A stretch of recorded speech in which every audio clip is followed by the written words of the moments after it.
time was Oswald shot? Anybody remember? What time? And he shot him, obviously.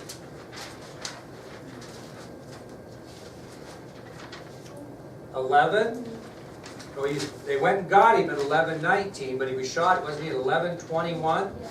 Okay, so my point is, Ruby crosses the street to get in his car, and he just happens to notice the city jail. And at that moment, in my opinion, a lot of people's opinion, he remembers, oh yeah, they're transferring Oswald today.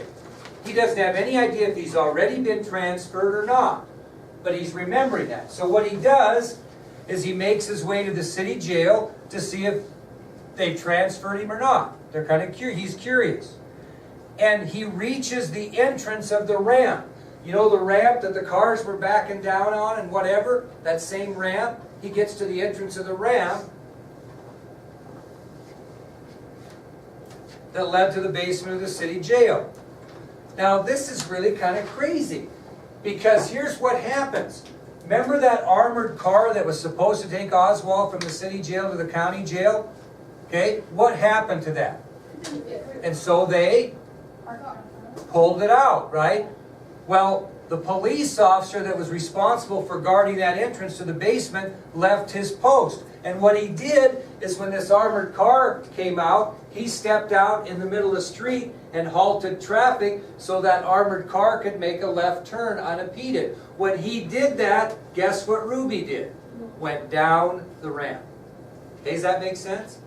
So, as they're taking the armored car out that was supposed to take Oswald from the city jail to the county jail, the police officer that was guarding that ramp entrance to the basement left his post. He was directing traffic for the armored car so it could make a left turn onto Main against heavy traffic. And that's when Ruby entered the basement of the city jail right behind the departing vehicle. Nobody spotted him. And then he made his big entrance into American history when he shot Oswald. Now, keep in mind, when you think about conspiracy and people saying that, Ruby was tied in, who could cut it that close? Even if they said to Ruby, yeah, we're going to transfer him at 11:21, who in the hell would go over to the Western Union Station and cut all that so close to get down there? You know what I'm saying? So that's how I debunk, and we're going to watch a video called The Ruby Connection, how I debunk that and how others debunk it after all these years. Okay, now here's another bit of information. Does Oswald even shoot Ruby if that car of Fritz's is back in position like it's supposed to be? More than likely not, because he can't get that close, and a lot of people think he never would have shot over the hood from like me to Aubrey. So if he was just kind of like a curious passerby guy, then why did he do it? Okay, that's our thank you. Ruby gave several reasons for killing Oswald, and here they are.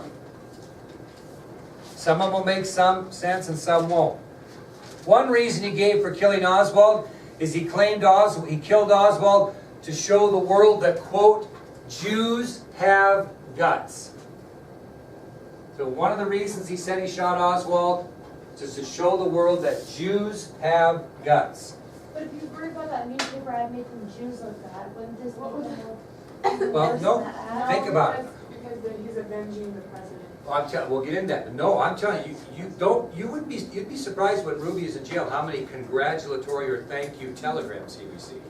People were pissed off. I mean, Toby Chandler said in the video, Toby Chandler said in the video, if I'd had a chance to get him, I would. I mean, people were not happy with this, although it wasn't good.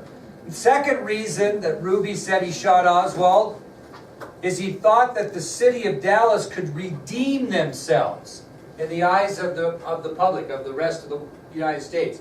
This gave Dallas a bad name, gave him a bad reputation, and he thought that killing Oswald would help redeem or restore some of the image that Dallas lost by having the president killed in their town. It's another reason he gave. Third reason he gave is he claimed that he killed Oswald out of respect for the Kennedy family. He was a big fan of the Kennedy family. I'll tell you a story about him. You ever watch, it used to be Jay Leno, I forget who the new guy is, and then David Letterman. You ever watch people come on, comedians, and then make fun of the president, make fun of President Bush, or you see it all the time. You know, he had comedians in his nightclub as well. Very common to have comedians.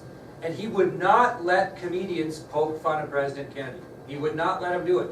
They're an easy target of president. Oh, you listen to these guys. Oh, they're always ripping Obama about something, or somebody's making jokes about George W. Bush or whatever. I mean, it's happened for years.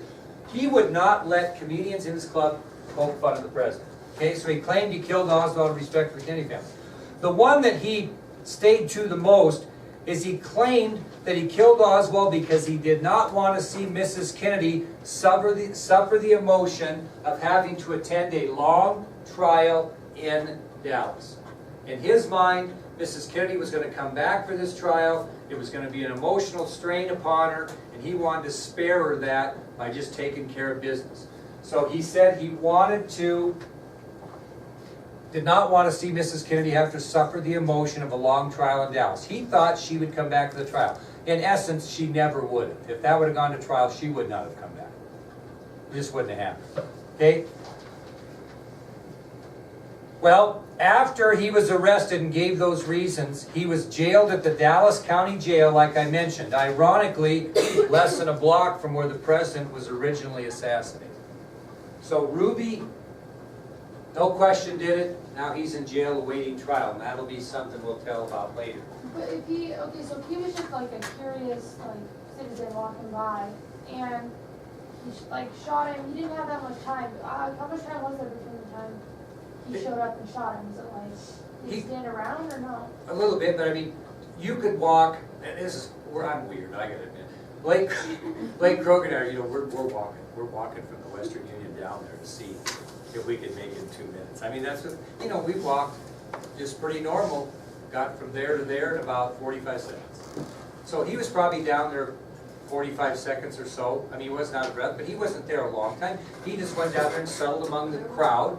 And then, he made the decision to shoot him had in a that lot of amount of reasons. time. Yeah. well, He has a lot of reasons. yeah, to well, go in. but I don't think, Thought that. yeah, but, Yeah, and another thing, and I'll tell you this later, but I spoke with his brother Earl in 2000 on the phone. But he really believed this. Ruby believed that he would be a hero. He believed that people would swarm into his nightclub and spend all kinds of money and he'd be the hero of Dallas. He really believed that. And you think that's kind of crazy now, but like I said, the number of telegrams he got of support while he was in jail for doing it, it probably wasn't a horrible thing to do, but the problem was he did it at absolutely the wrong time. If they would have convicted him and then he shot him on the way to prison, hunky-dory. But he shot him at absolutely the wrong He time. still would have been in trouble. Yeah, he did. But he didn't think of that. He was a very, and we're going to get into his personality later, after the burial of President Kennedy. He was so emotionally reactory and spontaneous. He was a different duck, okay? Anyway, let's talk about, what are we forgetting? What haven't we done yet? Buried Oswald, right? So we'll talk about the burial of Lee Harvey Oswald. The burial of Lee Harvey Oswald.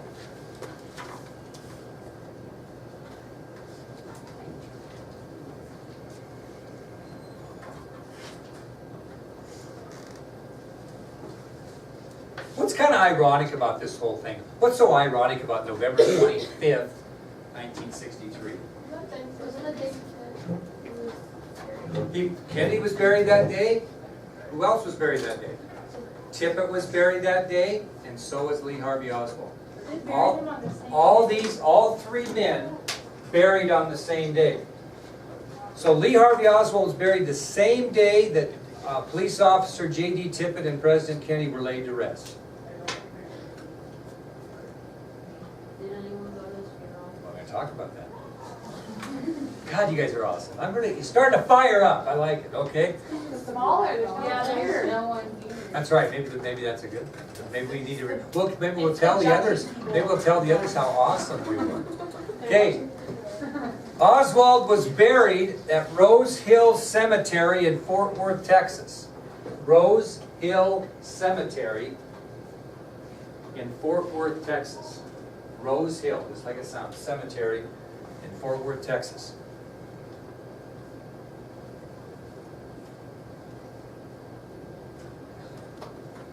A police escort delivered Oswald's casket early that afternoon without anyone, just without anybody. They just delivered it early.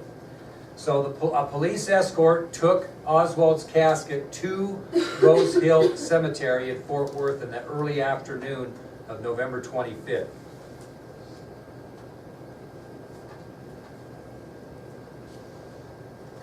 Later, police officers arrived with Oswald's family. So who's going to be there? Marina, Marguerite, the mother, his brother Robert, and the two daughters, June and Rachel. June was 2, and Rachel was just a little infant, just newborn. So police officers arrived with the family, Mother Marguerite, Brother Robert, widow Marina, and her two daughters now, June, age 2, and Rachel, who was an infant. Yep. So police officers arrived with Oswald's family, the mother Marguerite, the brother Robert, the widow Marina, and her two daughters, June, age 2, and Rachel, R-A-C-H-E-L, who was just an infant. Also with them was Mike Howard. Who do you think Mike Howard was? Mike Howard, this fellow right here. Who is Mike Howard?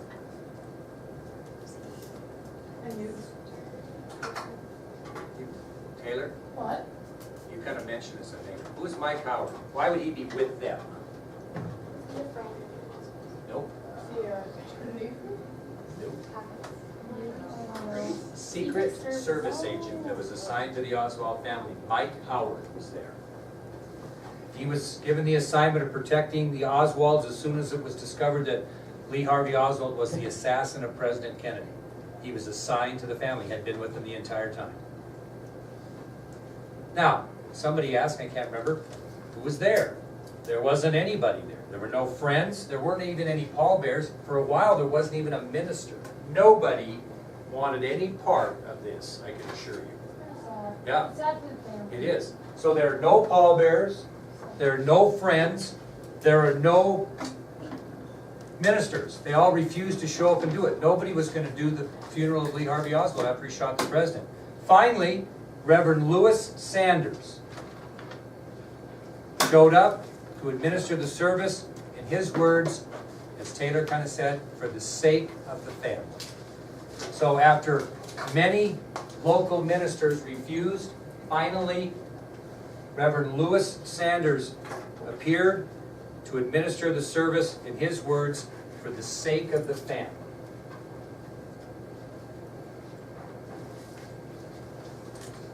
I'm going to tell you a story. The only reason Oswald even got a plot to be buried in is because Mike Howard, the Secret Service agent, somebody owed him a favor within the cemetery, a guy administrator of the cemetery, and Mike Howard called up that favor to get Oswald a plot. They weren't even going to give him a place to be buried. Well, nobody wanted him. I'm telling you that. Think about what I'm saying. Nobody showed up, no pallbearers. Minister didn't even want. This is a man of the cloth, a Christian. They didn't even want. This is how bad this guy was hated. And finally, Mike Howard, the Secret Service agent, had to pull up a favor from a friend to get Oswald a plot to be buried in. So the only reason the Oswalds had a plot to bury their loved one in was because someone with a plot owed Secret Service agent Howard a favor. Well, who was there, though? There were some people there. Who? Covering the story. The media. There were members of the media there, reporters. So they get there, and there's no one to carry the body from the hearse to the burial site. So poor Robert Oswald, who is a good man, Robert Oswald goes over and asks members of the media if they would be willing to do that. Ask members of the media if they'd be willing to do that. That would be awkward. And I don't have this on the ID sheet, but I'd like you to write it down. One of the media men by the name of Jerome Davis was a reporter in Dallas who attended the funeral. he finally, when nobody would move, these media guys just stood there like, not me. Finally, Jerome Davis steps forward, and once he stepped forward, other members of the media agreed, and the media were the pallbearers for Oswald's funeral. The media. Jerome Davis. Jerome Davis.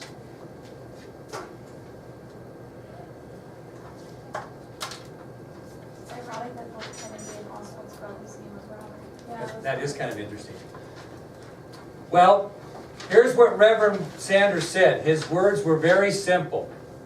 He just said, quote, "We are not here to judge, only to commit for burial Lee Harvey Oswald." That's it. That's all he really said.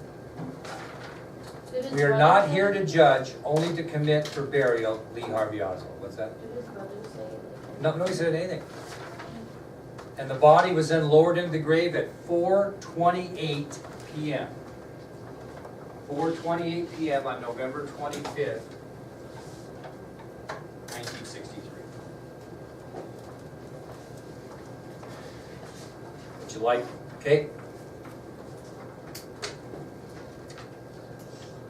Secret Service agent Mike Howard was later interviewed. And these are some things he said.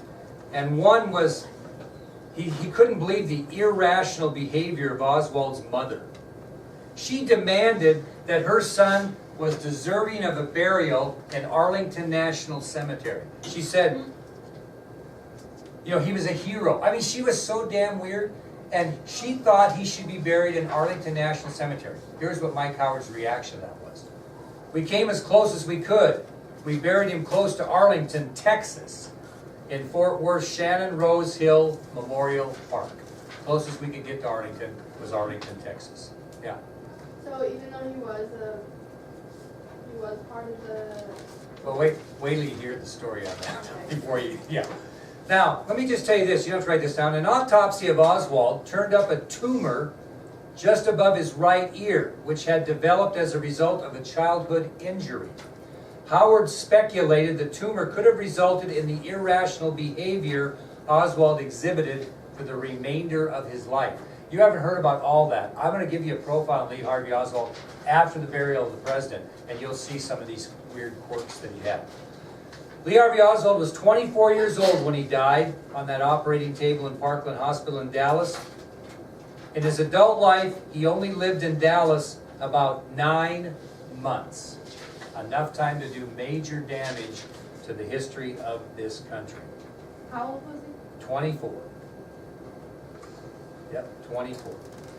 Okay, what we will do on Monday is we will go back with these other guys. Hopefully they got on the video, but we'll do a quick synopsis of all this stuff. Then I'm going to show you a video called The Ruby Connection, and you'll enjoy it. Okay? Would you like to see Oswald's gravesite? I have it on pictures. Would you want to see it? I'll tell you a story about it too.